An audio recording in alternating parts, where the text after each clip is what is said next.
Welcome back, everyone, to the sideline. My name is Asher Heyer, and I'm joined with, Rishioza.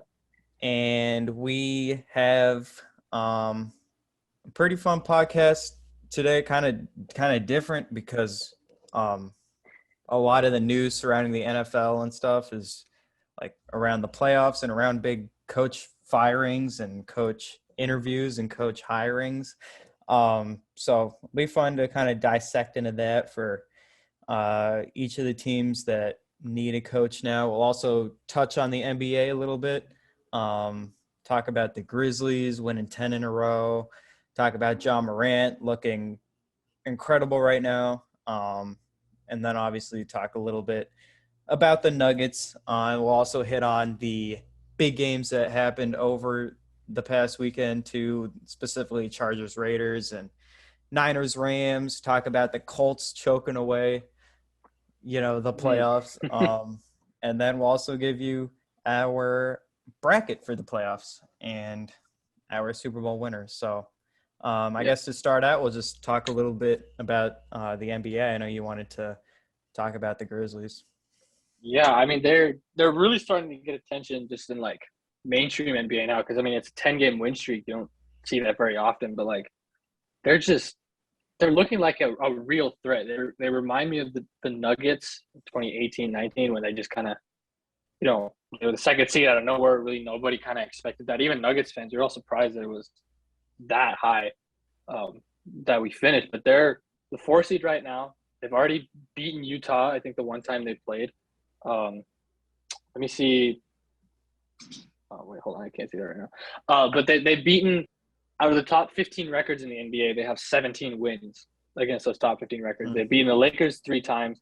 They've beaten the Nuggets twice. They've beaten the Cavs twice. They've now beaten the Warriors twice. They just they just know how to win. They're tremendously coached, and Desmond Bain has taken a huge leap. He's a front runner for one of the front runners. I still don't think he's above Miles Bridges, but he's one of the front runners for most improved. Jaren Jackson, he's looked fully healthy. I think he's reminding people of how impactful he can be when he's not hobbled. And Ja Morant, I mean, Asher talked about it. Like he's looked unstoppable. Some of the stuff he does athletically just makes no sense. Like the block he had against the Lakers, like that's one of the greatest blocks I've ever seen in my life. I don't understand how it's humanly possible to get that high. Um, Uh, so it's just like they're just so fun to watch, and especially for them being a small market, it's just super fun to see a team like that kind of thrive. yeah. I mean, this is like a completely different Grizzlies team that we've like known, like the grit and grind Grizzlies of the Yeah, mid 2010s. I mean, this is a high flying, high shooting percentage team that, yeah, as you said, is really fun. And they've kind of like owned the Warriors, a little bit the past yeah. couple years. No, I'm just kidding. Steph Curry's averaged like 38 against them in the past. But And he had a triple double today yeah, too. yeah. But yeah, the 10-game win streak, I think it's cool for Morant. Obviously, like those narratives are starting to form. Like, are the Grizzlies better without John Morant? Is he like Those are so dumb. is he like a ball hog Like or whatever? But they were I mean, so maybe not stupid. because they have been winning a lot of games. Um, and yeah, this team is definitely fun, and I don't think it's a team that can, make the Western Conference Finals. I think they can win a playoff series, Oh maybe, yeah, for sure. but yeah, The and West, whether the it's West, like the West is worse this year than it has been yeah, in a that's while. true. Like this is the first year in a long time that the East is like definitively better. But I mean, the teams in the mid like tier right now, like teams like the Grizzlies, teams like Denver, teams like the Lakers, teams like the Clippers, like the teams that are in like the 4 to 7 range, those teams are going to be tough to win a playoff series against. Like the 3-6 and the 4-5, those are going to be incredible series. Yeah, Whoever matches up against them, those are going to be insane series because those are all those teams are going to be so evenly matched. Um, I know talking about playoffs and mid January is kind of a little weird, but I mean the West is so close, you have to kind of start thinking about it now because it's just like you got to get into playoff mode now to get ready for that. yeah, and I mean, like every game now kind of matters. We'll hit Mhm. on it with the Nuggets, who just blew a 25-point lead to the Clippers. But like, the Nuggets are trying to get separation from the Clippers before they get Kawhi and PG back, or stuff like that. Like, just as you said, from like 3 to like 10, 11. Yeah, yeah. I said Um, 37, but it's honestly from 3 to 10, like yeah, legitimately. yeah. Those teams are just so close together. So every game really matters quite a bit, especially because you now like you don't really want to be the sixth seed. Like you want to avoid the play-in. Um, Yeah, so yeah. no, it's tough. It's just like, man, the West is just getting so good. I mean, like I said, I know they're worse, but they're still like insanely good, and they're only worse because I mean, if you take the Clippers and the Nuggets, you put them at full strength. You take the Lakers, put them at full strength. The top six teams are insane. Like Hmm. the top six teams in the West with those three teams healthy. You got Phoenix, you got Utah. Obviously, you have Golden State. Then um, you have Denver, you have LA, and both the LA teams. That's your top six. Three of those teams, four of those teams, no, three of those teams aren't going to have home court in the playoffs. Hmm. That's insane. That's ridiculous. Those were the top three seeds. Nuggets, Clippers, and Lakers are the top three seeds just 2 seasons ago, and now there's a legit shot that they're not going to have home court. None of them are going to Yeah. have home court, Yeah. which is just insane. Speaking of the Suns, there was something kind of weird that happened with Devin Booker tonight. That is, I don't know, dude. He's okay. So he was like shooting a free throw in basically an empty gym in Toronto Mm-hmm. because they're not allowing any fans, and the mascot is like doing mascot things behind the basket, trying to mess up the free throw. It's a 2-point game with like 5 seconds left, so he's trying to mess up. Yeah.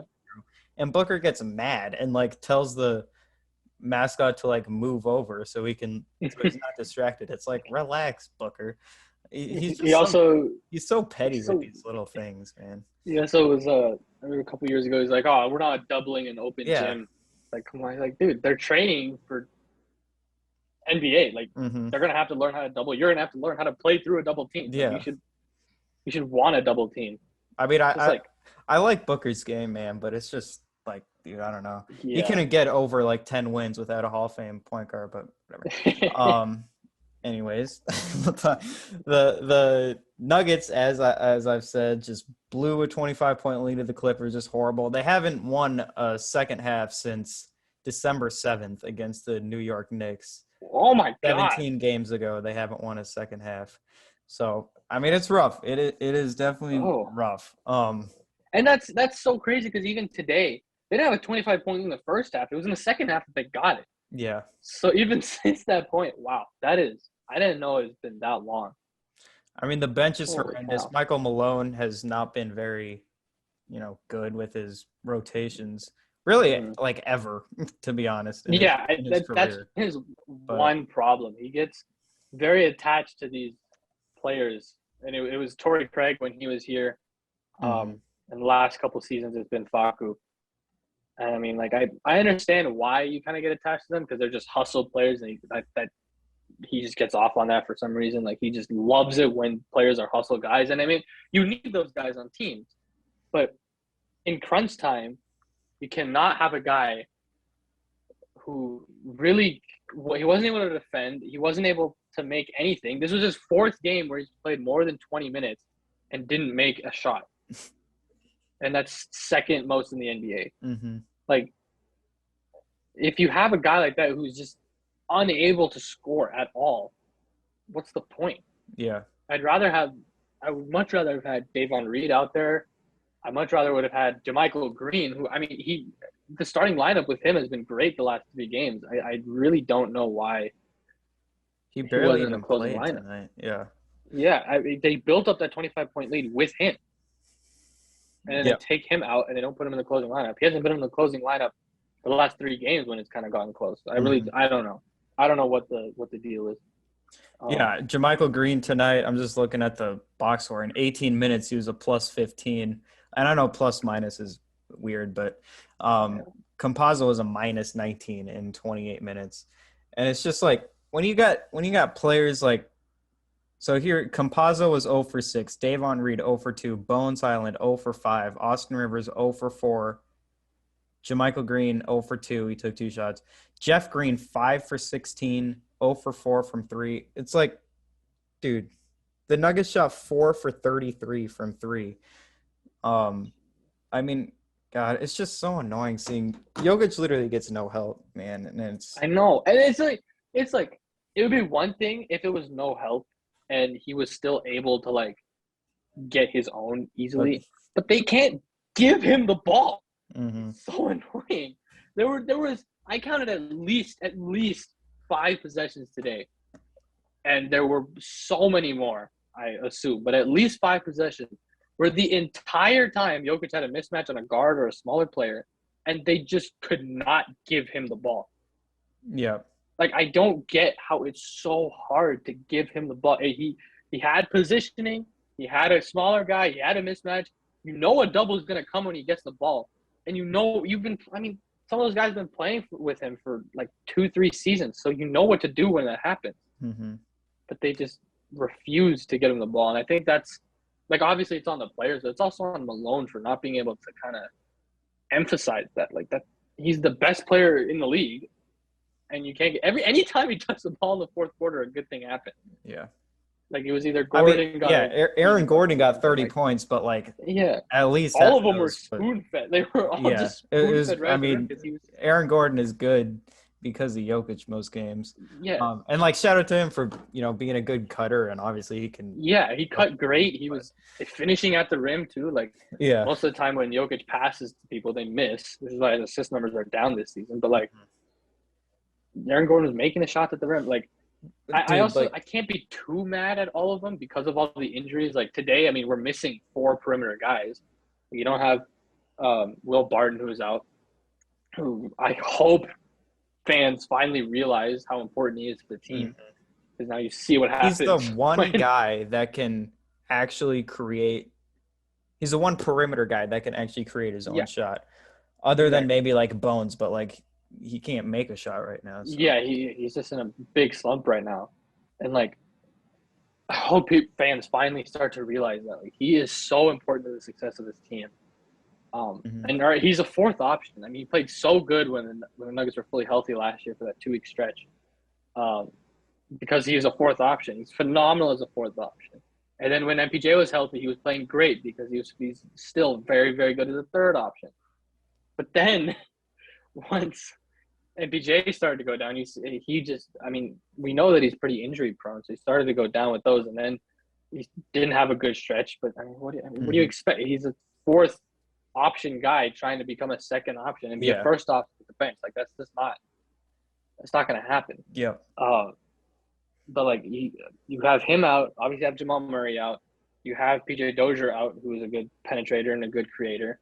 And you also have Michael Porter Jr. out. Those are 4 guys, 4 of your only really perimeter playmakers and perimeter shot makers.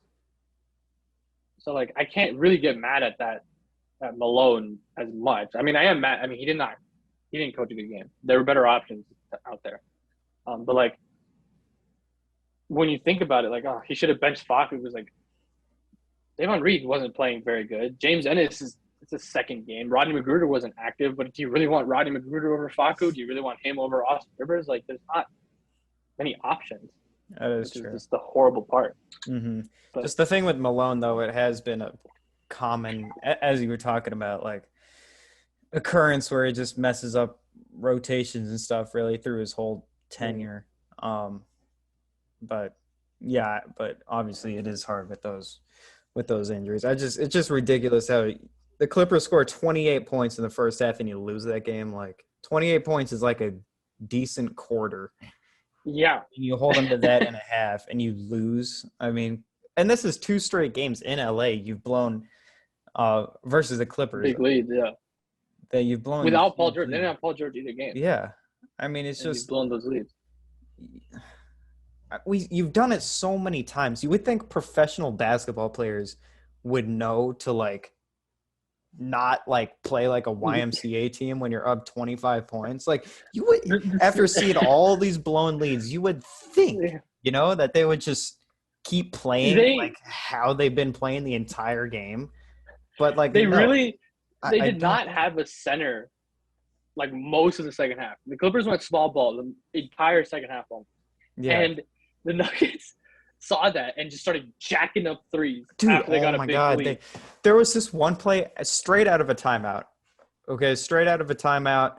The Clippers were making a run or whatever. And it's Jeff Green coming from like the baseline up to the elbow. He catches and just shoots it and he puts up an air Yeah. ball. Right, Yeah. like there's like 15 seconds left on the shot clock coming out of a timeout and he shoots an air ball straight out of bounds on like a contested two. Like what is this? What is that coming out of a timeout? I mean, it's God, these games are just so like predictable. I mean, I don't know, man. Yeah. Denver's offense is also very predictable. The bench, Yeah. it's just Facu pick and roll. He stopped at the elbow. The guy, it's not even pick and roll, it's just pick and pop, really. It's just Facu pick and pop. He gets to the elbow, no dribble penetration. Then you pass it out to a guard who dribbles for 10 seconds. And someone has to jack up a bad shot. Mm-hmm. That's the entire bench offense. And there's nothing that they can do. I mean, to me, I think it's like so much of the pressure is on Bones Highland to do something and be able to shoot. But it's like you cannot put that much pressure on a rookie. You just can't. You cannot. Especially not just it's a 26th pick. Yeah, I know. He should not have to have this much pressure on him. Yeah. Like I get it if it's like a lottery pick or a top 10 guy, a guy who's expected to kind of carry a big load coming in. But even like really only like the top 5 guys like actually have that expectation. Like if the 26th pick cannot be the savior of the bench offense every single time, he cannot. You cannot put that much pressure on him. Mm-hmm. And like part of it was also just on Bones. Like he's just not playing well. He's had a lot of bad shot selection, which is what his problem was coming out of college. Like that was the knock on him. Aside from his size, was that he just had a pretty bad shot selection. Yeah, he's just and you're kind of seeing it. Confident. Yeah. Yeah, you're kind of seeing it here. Like I wish he would get in the paint more. And he's also a great passer. I wish he could get in the paint more, and I wish he kind of take advantage of his playmaking ability. But like once again, he's a rookie. Like he's gonna make mistakes like this. Yeah. But on a roster that's, I guess, poorly constructed just because of how many injuries they have, like on a roster like that, unfortunately you can't afford a rookie to be able to make those mistakes. It's exactly why the Nuggets got rid of Bol. Like, yeah. Like you can't afford to have a guy making mistakes when you're contending for a championship, especially with a roster like this. So hopefully DeMarcus Cousins comes in and helps the bench out. Yeah, a little bit. I think the signing is going to happen tomorrow. Okay. I hope. Yeah. They got they signed Ennis using the hardship. Because of Barton's COVID thing. Players now, it's like. Yeah. I can't even remember the guy's name. Rajon Tucker and Jones. I can't even remember his first name. Carlik Jones. Yeah, Carlik. And now it's James Ennis. And yeah. So I hope Boogie gets a full-time contract. Yeah. I mean, like, I really don't see the purpose that Rodney McGruder has on this roster, but especially like if you have a Davon Reed, I mean, Rodney McGruder is literally just the same thing. So yeah. I will say one last thing about Nuggets and Jokic. Like the thing about the Nuggets guards not being able to get him the ball in the post, I think that's a little overblown by fans and the Nuggets media about I think Jokic needs to work harder to get open is what I'm trying to say on the post. Yeah. A lot of the times he's really just standing there like either with the defender like fronting him and he just kind of like just stands there. Like he doesn't really work that hard to get open in the post. And that's just one little like nitpicky. No, I've also noticed that. No, I've also noticed that. He did like when he gets fronted, he doesn't make an effort to like get in front and like try and get better position. Because I think he's just expecting like if they get the ball in his area, if he has a mismatch, then he can just hold it up, and then if someone cuts, he can find them. But like he does have to work. And definitely, what teams are starting to do now is instead of doubling Jokic when he doesn't have the ball, they're really doubling him before he gets the ball. They're really trying to not let him even touch the ball, and Jokic has to adjust, and the coaching staff has to adjust to draw plays for him to get open more. Yeah. I So mean, yeah, like it was so sad. Like the last 2 or 3 possessions of the game, they had to inbound it into Jokic because that was the only way they could get him the ball. yeah. Like it was just impossible to give him a clean look. Just because the spacing is so bad. They know that Mhm. no one else is able to make a play. Yep. All right. I think that is. You have anything else to say about the NBA? Any other teams? Um, Not really. I mean, it's great to see Klay Thompson back. I Yeah, am that's true. just praying. I am just like counting down the days that Jamal Murray comes back because I know it's going to be a very similar feeling. Uh, so just hoping Hmm. for that to happen. But it's good to Brandon see him Ingram back. had Like a it was game just winner tonight. Brandon Ingram had a game winner. Unbelievable. Yeah, just a lot of the Celtics worry me. I will say that. Oh yeah, Um, I didn't they have realize this. two. I say they're not good. Yeah. They're like 3 games under 500 right now. Like Hmm. that's pretty bad. The Um, Sixers have won 7 straight games. I did not know that. they've been hot. And the I Mavs have just won 6. they need the Sixers need to trade Ben Simmons. They need it. I've seen a Like lot. apparently Damian Lillard's not gonna. Damian Lillard might not play the rest of the season. Really? Um, yeah, because his like core injury is apparently like Oh, really bad. Um, damn.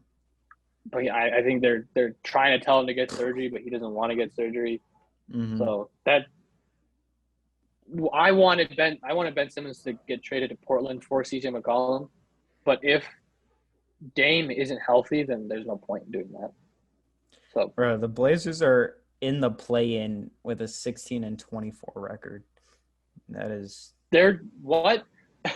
yeah, they're the 10 seed with a 16-24 record. And you look at the East, Oh and my the god. East 10 seed, the Celtics are 20-21. I mean, okay, if there is one year for Murray and Porter to be out for the regular season, it's definitely this one It's because this one the exactly. Nuggets can Yeah, get like the fifth seed, um, yeah. without those two. No, I 100% agree. Um, I just hopefully if MPJ can come back before the regular season ends, like we're gonna be so dangerous. Hmm. We're gonna be so dangerous. But it's just like, oh, I don't know if it's gonna Oh wait, happen. I said the sixth seed for the play-in, didn't I? I think it's only 7 through 10. This is 7. Okay, It's the I 7 through messed 10. Yeah. my math up because I was thinking like 4 teams and like 10 minus 6 is 4. So, but it's five Uh, teams. yeah. Um, yeah, okay. So the Yeah. sixth seed is what you want. You don't want the seventh seed, really. Yeah. Um, but yeah, I mean, I guess that's Ooh. it about the NBA, really. Um, moving on to the NFL. We'll talk about the NFL coaching search going on right now. Top candidates. There are 6 teams right now that are in need of a coach, maybe 7 if the Raiders decide not to bring Bisaccia back. But I I don't don't. know why they wouldn't. I Yeah, mean, he's been pretty good. like Um, I see a lot of stuff on Twitter about the Raiders trying to go for Jim Harbaugh. Like, why? yeah. Why? Bisaccia has been able to do this with everything that's gone on within the Raiders organization. Why in the world would you get rid of him? Hmm. I think the Harbaugh That's my thing. thinking. The Harbaugh thing. I don't think he's going to the NFL. First of all, I Yeah, think a lot of it is Harbaugh took a pay cut last year because he wasn't beating Ohio State and he wasn't doing anything relevant at Michigan. So he took a. They've really like kind of forced him to take a pay cut. So he has half of his salary that he was making like 2 years ago. So I think the NFL thing is a lot like Michigan. Like you better pay me, or else I've got other options in the NFL that I can easily go to. So you better pay me Mm-hmm. that salary back. So I think a lot of that like talk and stuff is sent out by Harbaugh to force Michigan to pay him more. Mm-hmm. But yeah, Kind of like the Cliff Kingsbury stuff. Like there was a lot of this stipulation that he might go to the Oklahoma, I think it was. mm-hmm. Like he was our top target after Lincoln Riley left. But I like maybe it was just him saying that so he could be given an extension. Yeah. So I don't know. And speaking of college football, if you want to like just touch on the national championship game that happened last night. Oh yeah. That was an interesting game. Very defensive battle. Not, it's going to be a forgettable game. I'm probably going to forget who won the 2021 college football playoff in like 3 years. But Georgia did with Stetson Bennett. It's a cool story. Unfortunately, Jameson Williams tore his ACL. I mean, I hope he can get back in time for the combine. He won't. I don't know why I said that. He won't. He's not going to be back in time. I hope he's just back in time for training camp. Really. Like, he's going to be a first rounder. Both him and John Mechie. I think it's John Mechie. Mm-hmm. Because he's the other Alabama wide receiver who tore his ACL. Like, that's just horrible luck. I feel like Mechie might be one of those receivers. Yeah, Mechie could be one of the receivers who stays for his senior year. He just seems like kind of the guy that would do that, especially coming off a torn ACL. Mm-hmm. And in a deep wide receiver, college players being able to make money. Yeah, and with a deep wide receiver class, he might want to stay for the next wide receiver cycle, so he gets drafted higher. Yeah.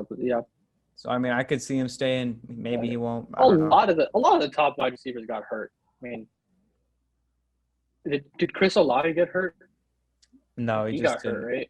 He just didn't play. Oh, he just sat out the game. Yeah, but I think Garrett Wilson. Did he also just sit?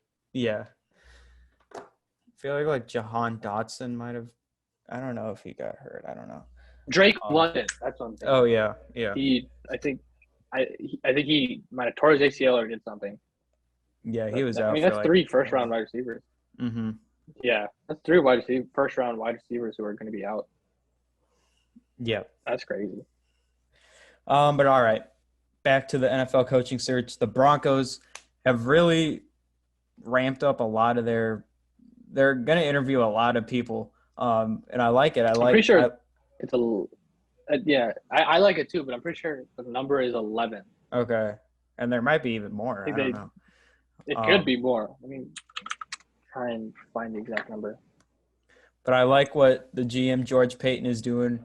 Looks like he's really taking this seriously and doing his due diligence on every single candidate that's out there, basically. You got Gerard Mayo, who's coming in, Dan Quinn, Kellen Moore, Nathaniel Hackett, Eric Bieniemy, Jonathan Gannon, Kevin O'Connell, Aaron Glenn, Doug Peterson, Luke Getsy, Brian Callahan, and hopefully Brian Flores. Yeah. But I like the candidates. I like the list.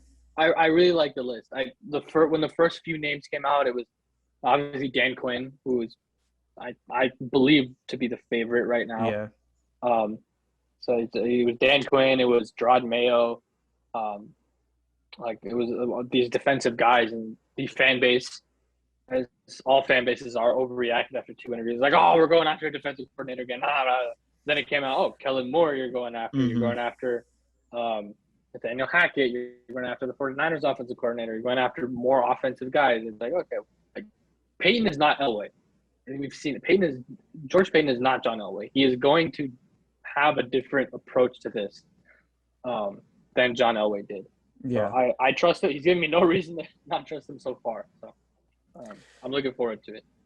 And I think the whole offensive coordinator versus defensive coordinator turning into a head coach, I don't think it really matters who. It doesn't. It doesn't change the how many wins you get in a season if you get an offensive coordinator or defensive coordinator. Yeah. A lot of these playoff teams have defensive coordinator backgrounds as the head coach. Yeah, Um, yeah. I'm pretty sure Sean McDermott has a defensive background. yeah, Brandon Staley has a defensive background. Rich Bisaccia is a special teams coordinator. Like Bill Belichick uh, is a defensive guy. Bill Belichick is a defensive background. I mean, I'm I just know blanking on the teams, but Brian Flores has a defensive background. Like, yeah, he got fired, but for no reason.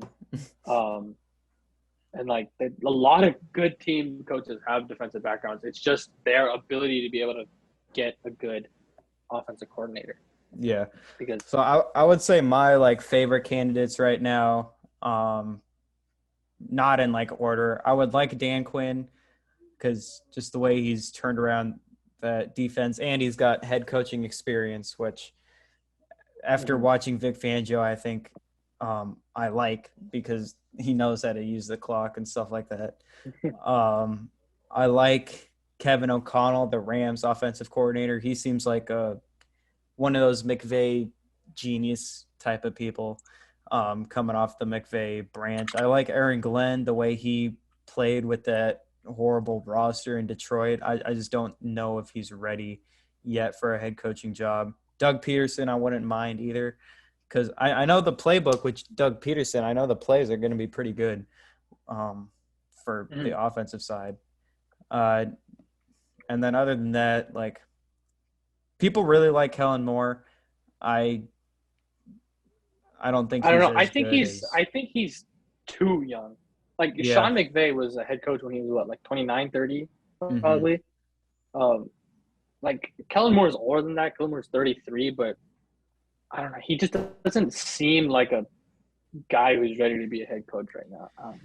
That and I That think just that his whole thing about like, oh, the Cowboys are the number one offense, stuff like that. I don't think it's Kellen Moore really. Like you've got CeeDee it's a Lamb, you got weapon. Amari Yeah, Cooper, you got Dak Prescott. exactly. And it's not like the pass game is anything special. Not to mention the Dallas offense has been struggling the past couple of weeks. Yeah, Um, they haven't been good lately. Like and so it, that's why I don't really yeah, like Kellen Moore as a candidate. yeah, I don't either.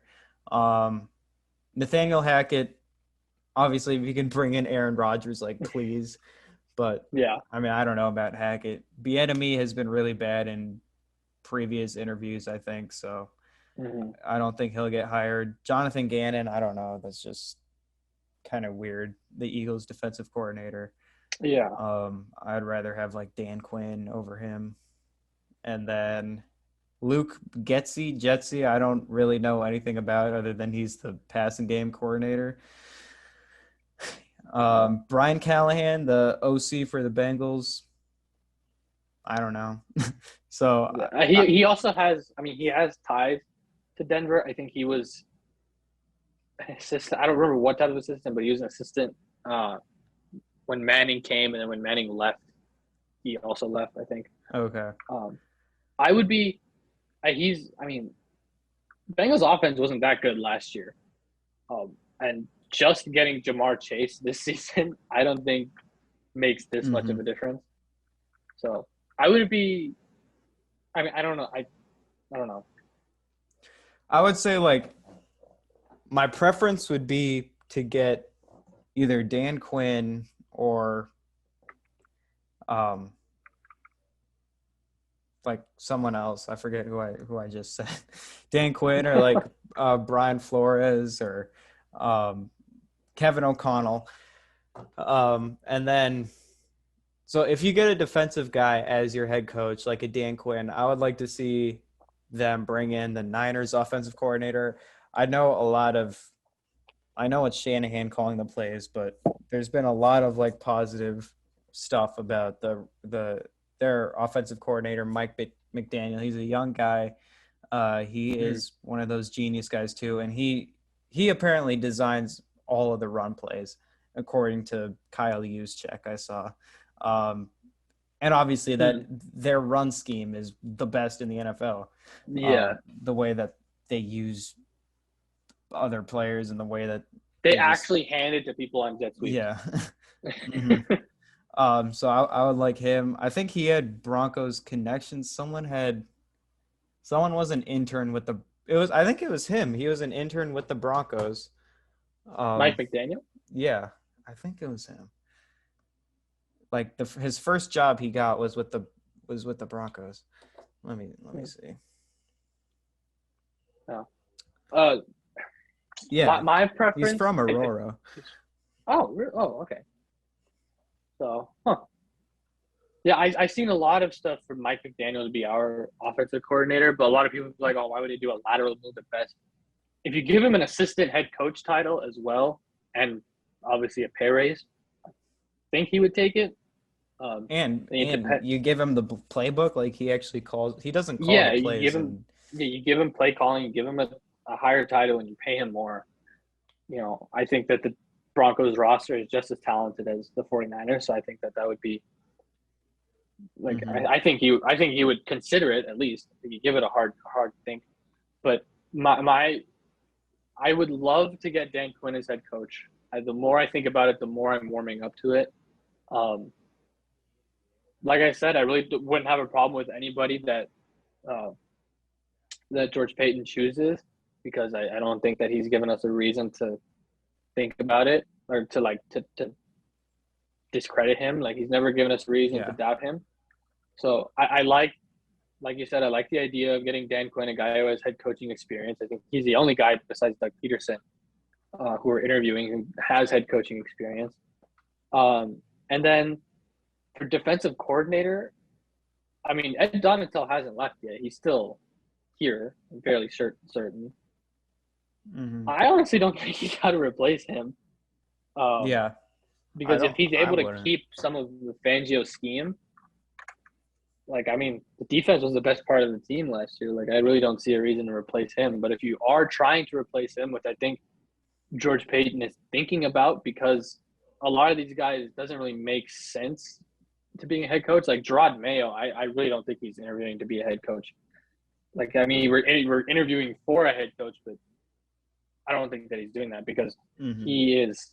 I mean, this is his third year coaching, and he's a linebackers coach, coaching underneath one of the best head coaches of all time, if not the best head coach of all time. So, like, making him a head coach doesn't make that much sense. I think same thing with Kellen Moore and Luke Getsy. Like, I think those are more like offensive coordinator positions. I would like to get Luke Getsy as offensive coordinator, or Mike McDaniel, one of those two.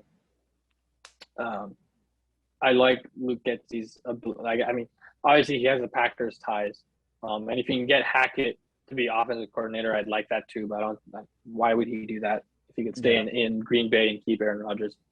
But I like Getsy because just the passing game. We need somebody with passing game experience. We need somebody to help with that. But any picks, I'll probably be okay with. I'll make myself okay with it. But Dan Quinn, head coach, that's the biggest thing. Yeah, for me. I think I would definitely prefer Quinn.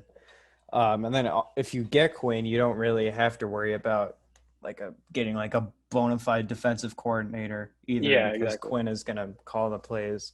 So yeah, some things that people are complaining about with Quinn is like, oh, he's not like another defensive minded guy. Like, his offense is gonna be bad. He only, when he was a head coach in Atlanta, he only had. Yeah, right.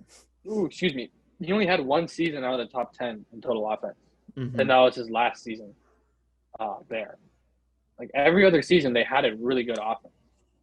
And Kyle Shanahan had a big part in that. Obviously, having MVP Matt Ryan and Julio Jones has a part in that. But, I mean, if you have a good roster, I really don't think that it's that big of a deal to pick.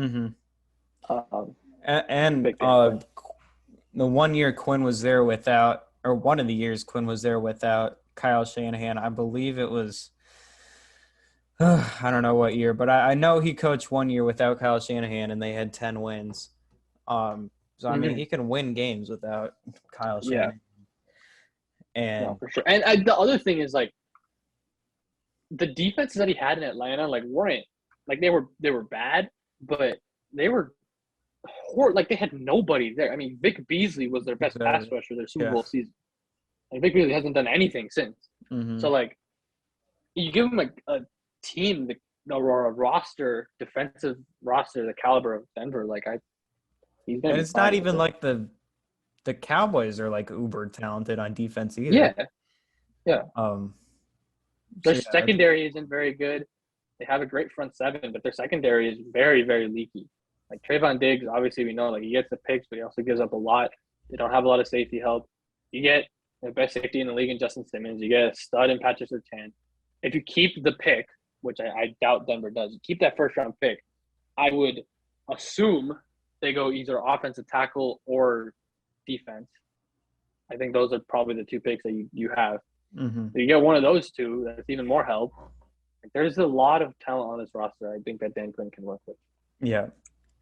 For the Giants, they just fired Joe Judge after coming out like 2 days ago that Joe Judge was going to be the head coach, and then they see all the hate by the fans, and they're like, okay, you know what? Maybe we should fire Joe Judge. I mean, they're just so bad. That QB sneak that they had at their own 5 yard line that the world saw.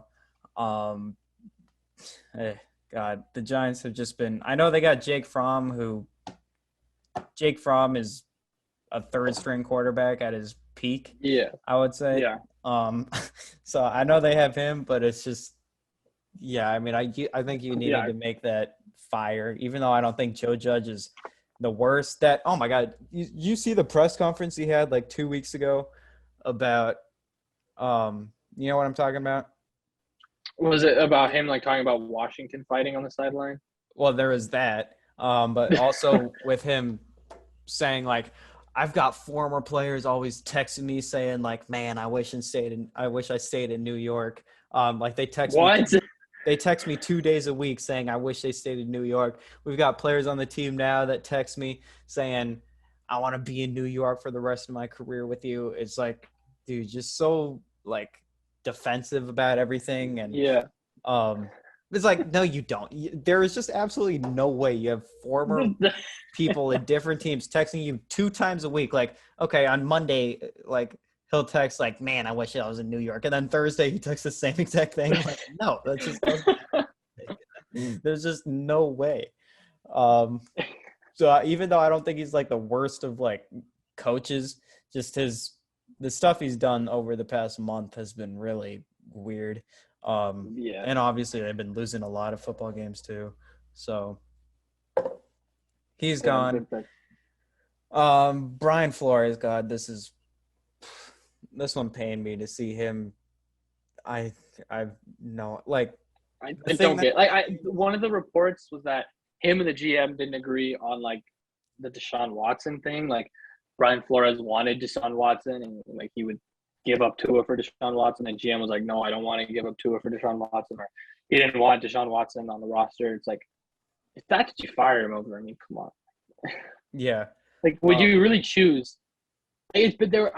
We're basically choosing Tua over Flores. Exactly. Is what the thing was, and it's like, really, Like most of I your would, success last year came with Ryan Fitzpatrick, yeah. not Tua. I would choose So like, Flores over Tua like a I would. 1,000 out of 1,000 times.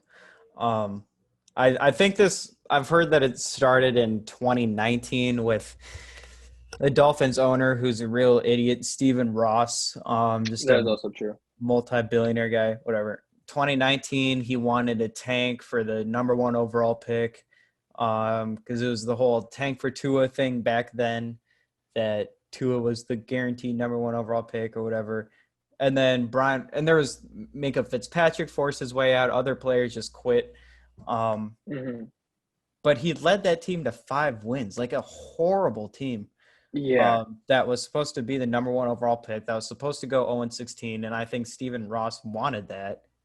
And Flores was like, we're just not going to do that. Like, we want to win football games. So they go 5-11. They still end up getting Tua, who Brian Flores like didn't want. I think that was Chris Greer, their GM, and Stephen Ross still wanted Tua. When like they just kind of fed into the media and stuff like that. Like, and then yeah, the relationship between Flores and Tua wasn't good. But I don't care. Tua's not a good quarterback. Brian Flores is a good head coach.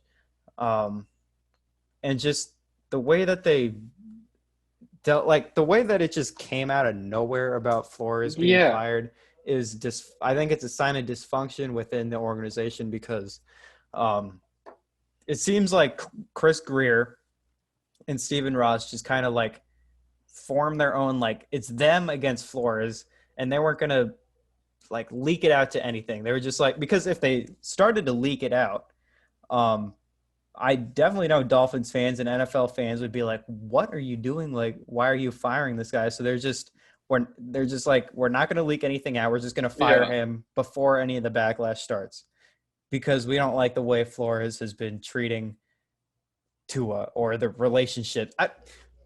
The other thing is relationships. Who care? You think Bill Belichick has good relationships within the? No, you think Nick's? You think people at Alabama like Nick Saban? Like, no, No. I don't care about relationships. He wins football games, Yeah. and that's what matters. And he's doing it with a quarterback that he didn't want, a horrible offensive line that Chris Greer has missed on like 5 picks over the Yeah. past Every couple single of years. every single one. Not a single good running back. No wide receivers except Devontae Parker. And really not that talented of a defense, like other than the secondary, which is pretty good. Like the front Yeah. 7 is not any like Jerome Baker's a good linebacker, but I mean, like who will? Like there's Like no one else. And he just made that defense amazing when he started getting the play calls and stuff. And Mhm. dude, I just don't understand it. I think it's just Stephen Ross is total idiot. He doesn't even live in Miami, first of all. He lives in New York. So he's not even with the team. As an owner, you need to be with the team like every day so that these clicks don't Yeah. start to form. Um, so yeah, I mean, I don't know, like this was That's just no, it's stupid, and really stupid. I think that the Dolphins are going to be like really bad next year. Um, I and wouldn't be they surprised. deserve it, really. So if Yeah. they get Yeah. I've seen like Jim Harbaugh stuff. If they get Jim Harbaugh, like I'm wishing they go 0-16 for the next 20 years. And I mean, yeah, just Tua. I know the last thing I'm gonna say is like the whole like Deshaun Watson stuff about him going to Miami before the trade deadline started. Um, I think really got like Tua like in his feels and stuff. Like apparently like he just like was basically like crying and stuff about Deshaun Watson like coming because he obviously wanted to stay the starter. Um, and this was when they were 1-7, and then the trade deadline passes, and then Tua was like, phew, and then they go, Yeah. they win 7 in a row. But yeah, I guess just the relationship with Flores and Tua wasn't good, and as you said, they chose Tua over Flores, which is the wrong move. Yeah. I mean, you need a new quarterback. I'm already saying that you need a new quarterback. I think, like, Another thing that I'll say about it is like the Deshaun Watson stuff. Like, why would you bank so hard on that? mm-hmm. That's the thing about Flores that I really don't understand. Like, if that is true, if Deshaun Watson was the true reason why he got fired, why the relationship deteriorated, why? That situation is not going to get resolved by the time you can make a trade for him. It's just not happening. That's another thing with Broncos fans that I don't understand. He is not going to be cleared. Like his court stuff is not going to be cleared by the time he's ready to be like playing the NFL. It's going to be a Michael Vick situation. He's going to be out of the league for a while before teams are going to trust him and trust themselves enough to be able to get him. That's not going to – it's just that's common sense. I don't know why that people are still thinking that they're going to be able to trade for him. Like he's not going to play the next season, maybe 2. It's not going to happen. He's not going to get cleared. So why would you bank so hard on that? But also like with the Tua, it's like if Flores didn't like Tua and he's still winning with him, get him a different quarterback and see what happens. Yeah.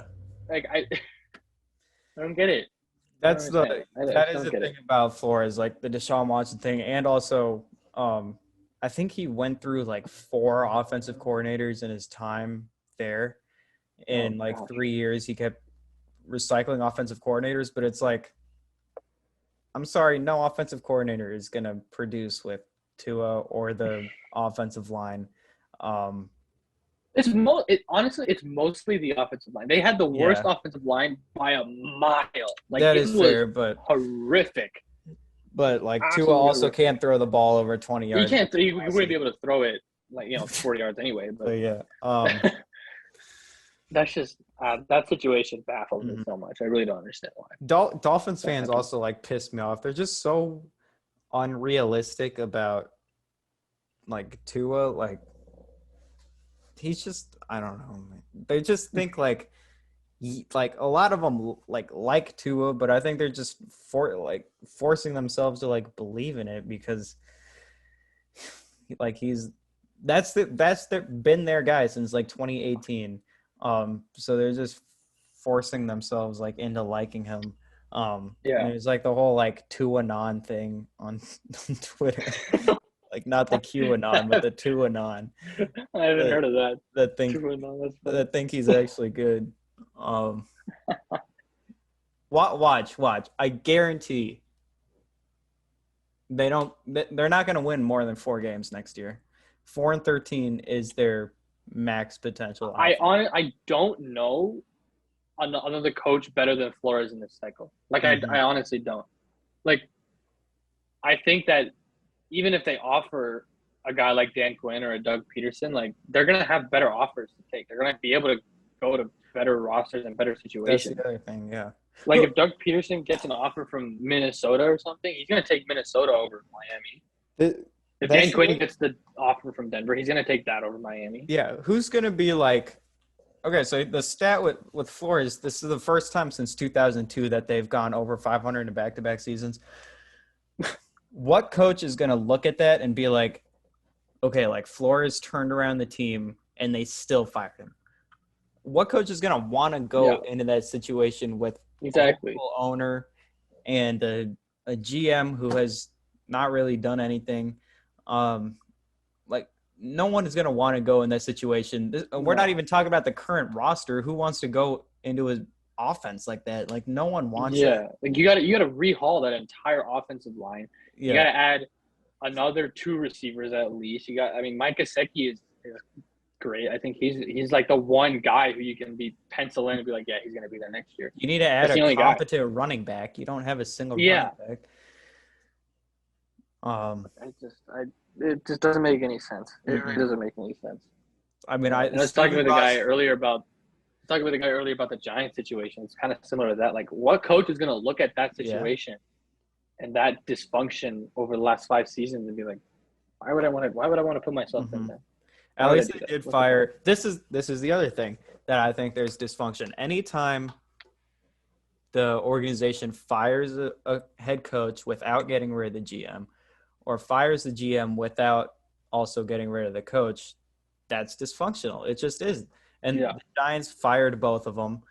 Um, the Broncos got rid of, like, I know it was like staggered, but they did get rid of Elway and they got rid of Vance Joseph. Um, like when you got a GM who doesn't believe in the coach, when you got a coach who doesn't believe in the GM, like that is just dysfunction. Mm-hmm. And at least the Giants And, got rid of both of them. Maybe a coach will be like, you know what, me and this GM are going to turn things around. But the Dolphins, you're going the into a Giants, GM that's already in place. the Giants didn't even fire Gettleman. He just Or retired. he just retired, yeah. Like that's the other thing is that when both the GM and the head coach are so set in their ways that they're not going to be able to change the dysfunction. That's the other part of it.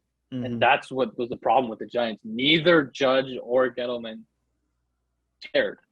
Like they didn't care that bad stuff was going on. They just cared that they had a job. So the That's true. Giants and the Dolphins situations are honestly probably the worst out of the next three that we're going to Mhm. mention. Well, I don't know. The Jags is pretty bad. But yeah, I would still go with the Jags over the Dolphins or the Giants, though. Yeah, because Because you at have least they have a quarterback. set. Yeah, at least they have a Yeah. set franchise quarterback. They have an okay roster. Like Mhm. okay, it's okay. I'd say it's better than Yeah. the Giants roster. There's the Jags, the Bears, the Vikings. The Jags seem like going the route of a proven head, not like a proven, but a former head coach, either Caldwell or Mm-hmm. Peterson. I'd love to see what Jim Caldwell could do with them. Yeah. I really think Jim Caldwell could be a guy for that franchise. The Bears, They're interviewing like the big like name Brian Daboll. They interviewed. Hmm. I know they're bringing in Flores for an interview. They're Um, bringing in Flores. They also take Leslie Frazier. They're bringing him in as yeah. well. I think there's one other guy that it's like a big name. Maybe Doug Peterson too. Um, It's Doug Peters. He's okay. interviewing for them. Yeah. Yeah. And then the Vikings, I don't really know what they're doing to be honest, but they got rid of Zimmer. I think Zimmer's going to get a job somewhere as a defensive coordinator. Um, Probably. I know they also maybe I'm the pretty sure they got rid Broncos. of GM as well, Yeah, they did which is kind of crazy. I mean, they were a playoff team last year, right? Vikings. last year. Yeah. Wait, were they? Were they? No, who they take in No, the I first don't round? remember seeing like Jefferson in the playoffs. No, 2019. They were a playoff Yeah. team in 2019 because they beat the Saints. Yeah. But again, this is the Yeah. past two teams, by the way, that we've mentioned. The Jags, by the way, have kept the Shad Khan guy. Oh Um, my God.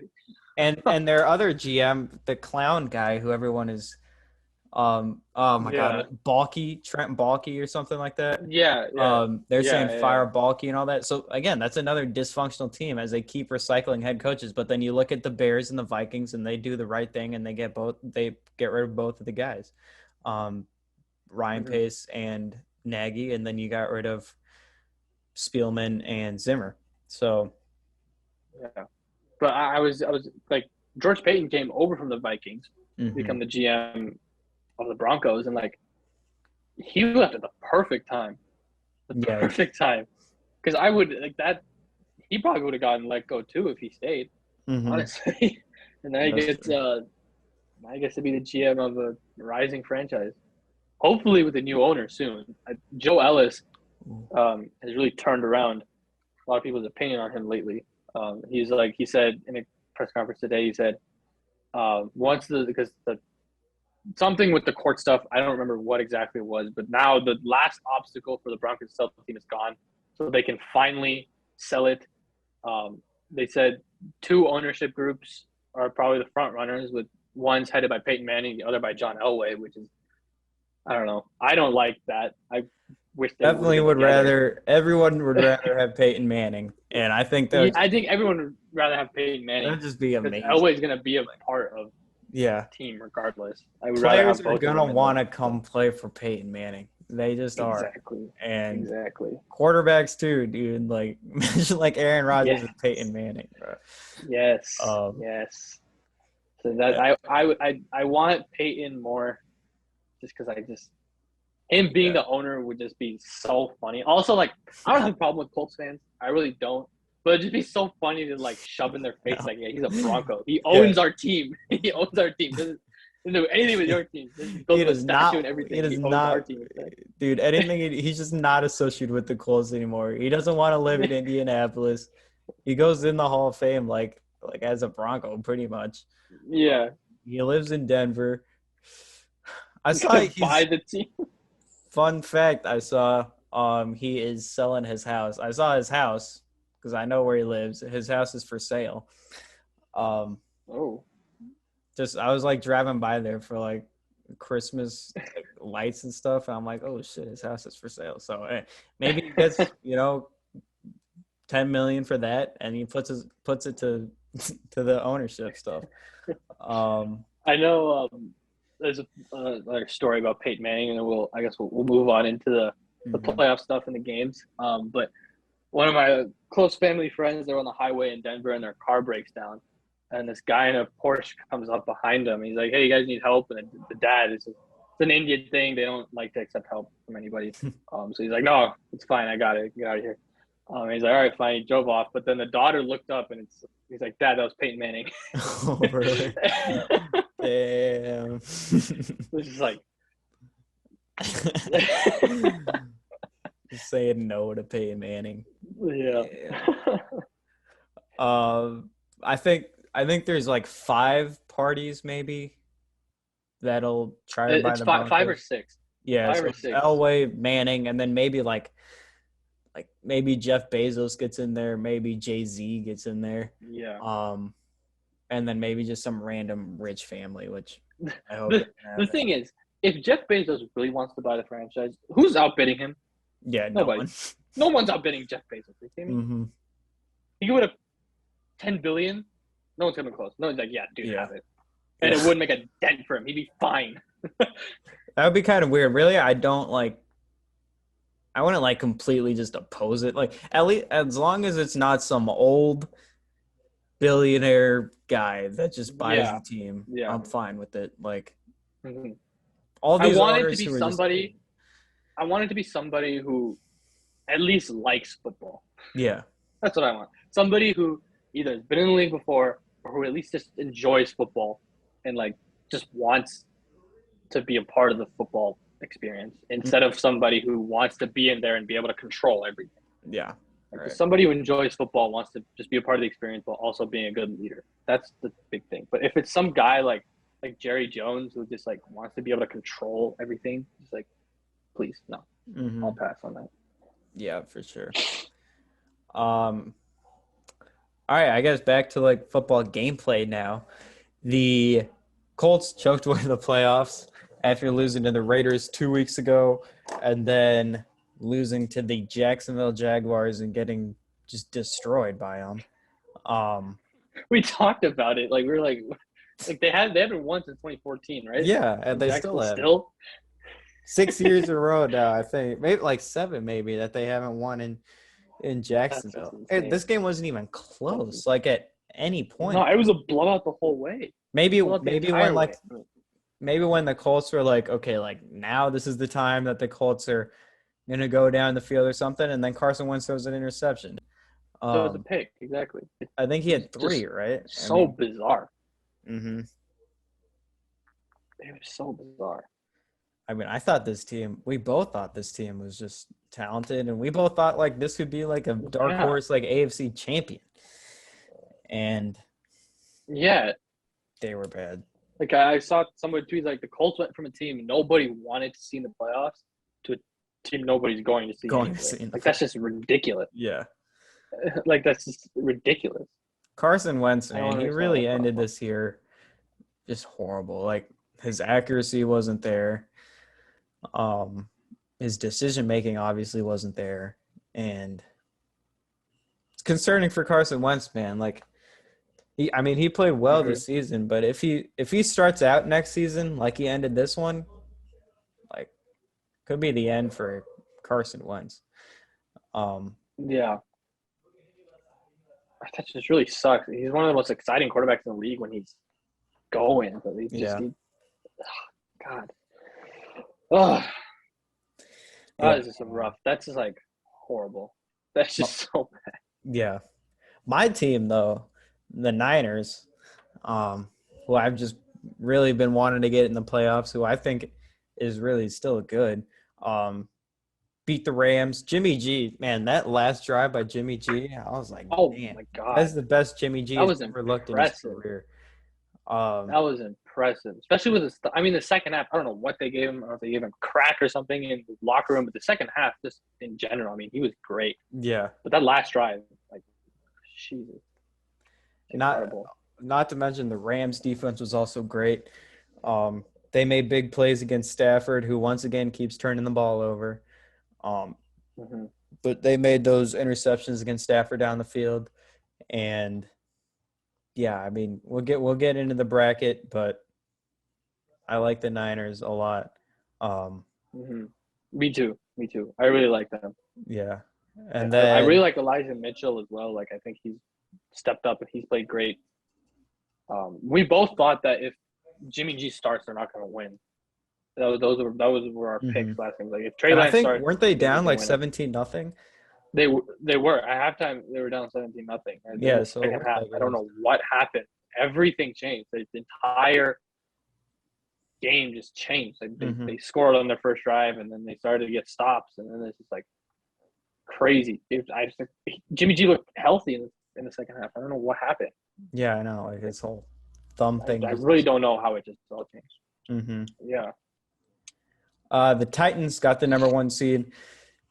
They really scared me against the Texans because I wanted the Chiefs to play an extra game because they're Yeah. just more fun than the Titans. But and I want to see like Mahomes play like 4 playoff games, but um they got the 1 seed. And I think this team is dangerous. Like even as the 1 seed, I think they're getting slept on. Like Yeah, they're like exactly. the most consistent team, I think, in the AFC. Really, like they're tough minded, obviously with Mike Vrabel. The defense is good. They're not going to get pushed around. Both they're going to win the line of scrimmage in every single game. The offensive line wins the line of scrimmage, and the Yeah, defensive line is huge, and they win too. Um, yeah. Jeffrey Simmons is just a freaking he's tank in there, man. dude. Did you see him not like report eligible when they scored a touchdown with Simmons coming in at fullback, but he didn't report eligible? So they took the No. touchdown back, and then I think they had to kick a field goal after that.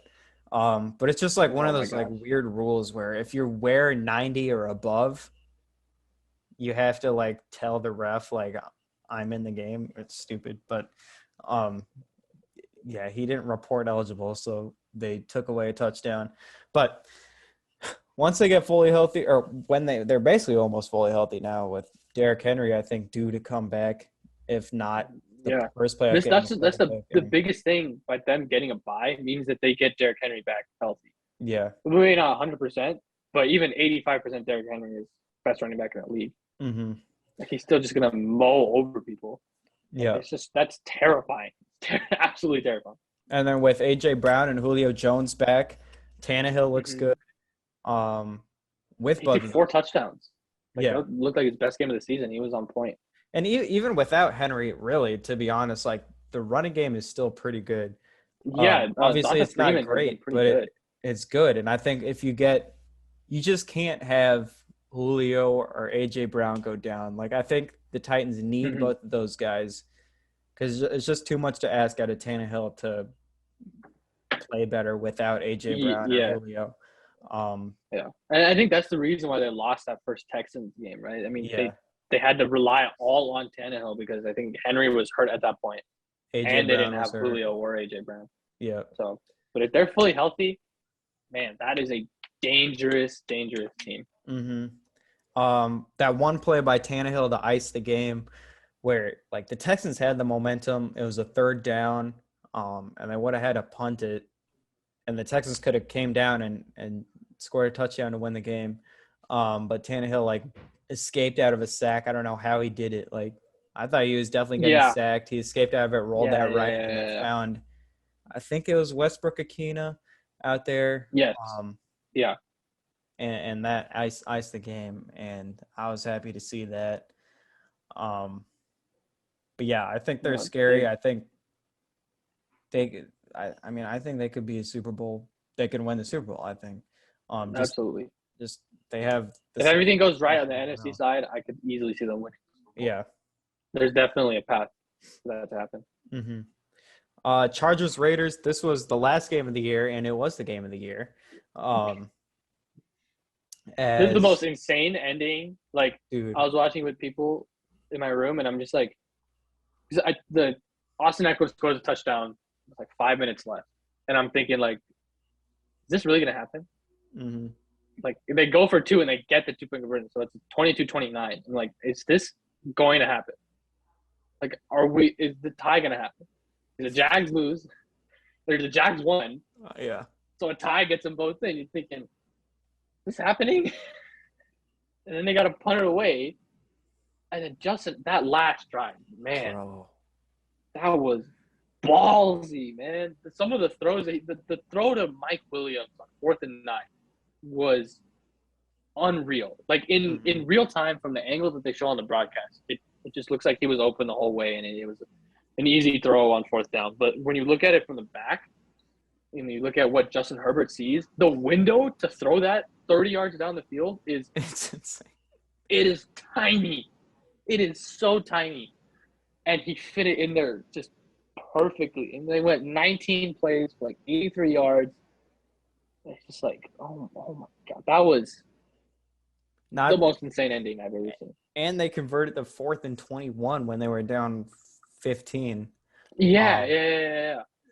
I mean, Justin Herbert, man, like some of those throws really like were throws when I was watching. Like I don't.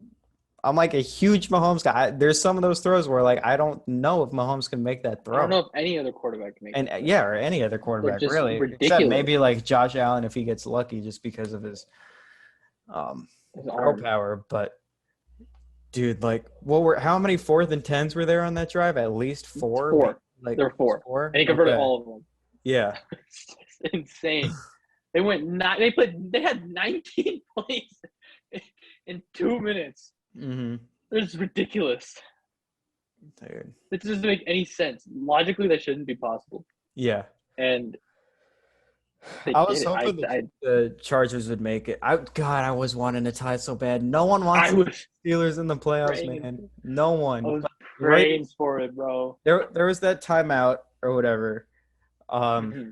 that Staley called, but I think the Raiders still would have like tried to win the game because they didn't want to see Kansas City first round. I think they would have. They would have. I think the thing out of the 2 minute warning, right? They still have timeouts. That first play, I think, really showed it because the offensive line just let everybody through. Like they weren't trying to do anything, Mhm. and Josh Jacobs gets stuffed. And the second down play is a good run. They get like 6 or 7 yards, and it's third and eh. And they're not really rushing. They're not calling a timeout. They're outside of field goal range, so you would think that they're gonna, kind of get some urgency, throw the ball, and it's just like there was nothing. They Yeah, weren't trying to do that's anything. true. And that timeout that they had kind of let the Raiders reconsider. It's like, hey, now the clock stopped. We get a good play here. We have a chance. Mm-hmm. And then they, instead of going in a shotgun run, which I believe they were going to do, they go into I formation or single Yeah, back, and they're able to just abuse that off the Chargers line. I really don't know what they were going to do. that I really don't know. that Chargers run game is just horrendous. But I mean, Staley did wait till under 40 seconds on the game clock to call that timeout, which would allow a kneel to end the game. So he did wait, but yeah, I mean, I think the Raiders deserve it more. I think the Chargers are more like have higher potential. But the Raiders, after all they've gone through and they come out and win this game, Yeah. I think they for sure deserve it more. I think Brandon Staley deserves more hate, to be honest. Not even for that timeout, but throughout the whole season, the whole The whole year. analytics BS that he was doing. He's a defensive guy, right? And his defense is horrible. It's a soft team. And it's Herbert making every single play. And you go for 4th and 1 down 3 inside your own 20? That was even worse of a decision than the fourth down because they just got an easy chip shot field goal out of that. You punt it and you let your defense stop you, you win that game. Yeah. You win. There's no overtime. He can't even trust Why his, are like, you I understand that you're an aggressive coach. I get it. And I like being aggressive. I love it because Vic Fangio was a very aggressive coach. He went for it on fourth down a lot. That's one of the parts that I really liked about him. But that's insane. Much, man. That's too much. That's The too analytics much. He needed the analytics don't support that. Screw the analytics. they actually do. I was gonna say I hate analytics. They actually did though. It was like some they had like a 1% chance to win the game more if they converted it. So technically the analytics were right, but this is why I hate analytics. It doesn't take into account that the Chargers are a horrible rushing team against a good defensive line. It doesn't take into account that. It factors in the Jacksonville Jaguars and the New York Jets. Like it factors all those teams in, and bro, punt the ball away, Staley. Like he thinks he's like so cool. I really don't. This, and it lost him the season, man. Like it lost him the Chiefs game. It lost him this game. I mean, God, I hate it. Lost them the Broncos game they won first because he went for a couple of fourth downs that we stopped him on. Yeah. That just kind of didn't make any sense. Like, to me, you only go for it on fourth down if you're like above the 40. Mm-hmm. If you're past the 40, you can go for it because then you're out of field goal range. If you really trust your defense, you can go for it. But anything after that, like, what are you doing, man? And the Yeah. play was just some simple run to Eckler. I mean, Got just drop blown up something creative. If immediately. you're gonna go that ballsy, I like know. you're gonna that ballsy, make Keenan Allen throw it to like a lineman or something. Do something cool. Don't just hand it off. Yeah. I don't know. It's just That was just ridiculous, man. I mean, it does. ooh, Analytics don't take into account momentum either. Like, exactly. you gotta like watch the game and just know. Like, I don't know, bro. Like, Yeah. Staley is just annoying, and I feel bad for Herbert having to do all this. Really, he just carried the team to 9 wins. Yeah. And dude, like, I wouldn't even be mad if Staley had gotten fired after that game. No, I think it would have been justified, Yeah, honestly. Like that just made no sense. It made absolutely no sense to do anything that he did. Just no. and it put the Steelers in the playoffs, which pisses me off too. Yeah. I was like screaming for a tie. I wanted the tie I so did bad. too. It's like some people were talking to me. They're like you want all 3 teams in the AFC West to make the playoffs. Like I don't care. Yeah. They're gonna get a harder schedule than us Oh if that man, fuck. happens. Exactly. I want an easy schedule. I want a better pick, and I want chaos. I want the coolest thing to happen. Yeah. I could care less if the Raiders get abused by the Bengals in the first round. If it tied, they're gonna play the Chiefs. Do you think they're gonna beat them? Really? After the first 2 meetings? No, they're gonna get smashed. Mm-hmm. So Yeah. it doesn't matter. And then I just wanted the coolest thing to happen. the Steelers Ravens game too. That was good. That was pretty good. Real good. It felt like the Raiders were like, or the Ravens, were gonna like win that game, and then somehow I feel like the Ravens like kind of outplayed them. I'm kind of forgetting what like happened this game. I just remember I thought the Ravens were gonna win. It was a weird. It was like a classic Steelers Yeah. Steelers Ravens game. It was really just like grimy and just gutsy, and it was raining because of course it was. If it's Steelers Ravens, like it was just like a classic 2008 battle. Mm-hmm. Um, And it was funny. It was it like was, if these teams tied, they would have both been eliminated. Yet if the Chargers and Raiders tied, they would have both been in the they play. both would have made it. So that was kind of funny. But Big Ben gets another game. Woohoo! We love seeing Big Ben play. God. I They mean, win against the Chiefs. That's going to be the funniest result I know. in NFL history. Big Ben's literally a bottom 5 starting quarterback right now. He's a bottom 5 person. Like I don't want to see this. The funniest meme that I've saw is like why is Big Ben point to the sky after every touchdown? Like you're not going up there, dude. Dude, he had that whole like thing with the Steelers walking around everything like, all right, man, nice like egotistical like narcissistic team. He just wants everyone to just love him. But anyway. Like I can understand Steelers fans being attacked. I mean, he's been there since like 2004. Yeah. But, like, there's no reason why any other NFL fan should care I know. about Roethlisberger right now. Like he's not. He had a good peak. He's like a very unique. He was a unique quarterback in his prime because he was the first like just behemoth guy. But the last 4 years of his career has just been like should have retired already. But he's been a clutch quarterback too. Throughout his whole career, especially in the playoffs. But yeah, speaking of the playoffs, I guess we'll do our bracket now. Patriots, Bills are the matchup. Raiders, Bengals, Chiefs, Steelers in the AFC. Niners, Cowboys, Cardinals, Rams, Buccaneers, Eagles in the NFC, with the Titans and Packers being the 1 seed. I don't know what order the games go. Like, I don't know who came first, but whatever, it doesn't matter. I guess starting, like, going left to right on this playoff thing. Patriots, Bills. I think the Bills will win this game. Okay, first of all, I think with the playoffs this year, it's, like, interesting because there's not a single like team that is like dominant. Hmm. Like there's not a single like great team. It's kind of the same thing in college. There wasn't really a single good team in college, Yeah. and there's Yeah. not really a single good team. I mean, they're good, but you know what I mean, like great team. Yeah.